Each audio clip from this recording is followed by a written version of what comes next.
Hello and welcome to another 5 to 9. Today I thought we'd take a bit deeper look into one GDPR issue of permissioning your email lists for marketing.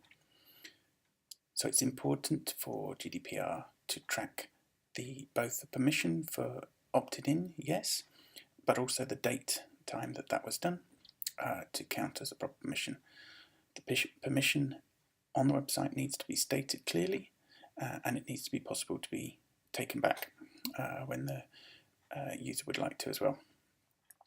To do this, you may have to go back to your current email lists and examine whether date and consent was clearly displayed and has been recorded. Once you're looking at deciding, do I need to go back to some or all of the list, the things that can be useful to look at are, instead of sending them a big warning email saying GDPR, please opt in, to restate that, maybe a softer approach where you can email them with a campaign, and you may need to do it more than one time, asking customers to re-verify their contact details. Potentially this is an opportunity to get some more details. Maybe you do not have a full name before, and so you can capture that. Use a language that appropriately targets your audience. For example, Manchester United have used Stay United as a campaign and made it more feel inclusive rather than a security warning. And again, just to reiterate that don't expect that one email will get all of this.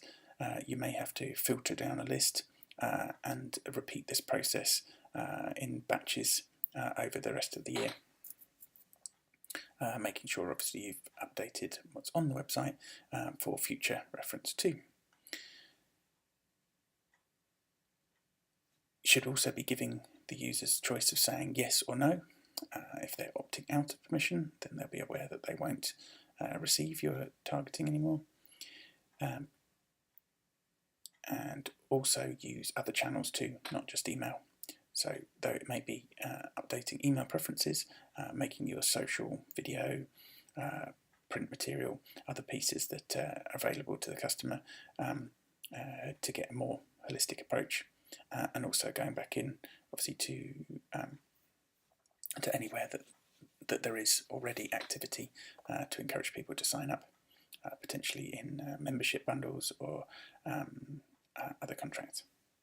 So I think that's a good start. Get on, and please send me those examples too. I'd be interested to see what you're doing.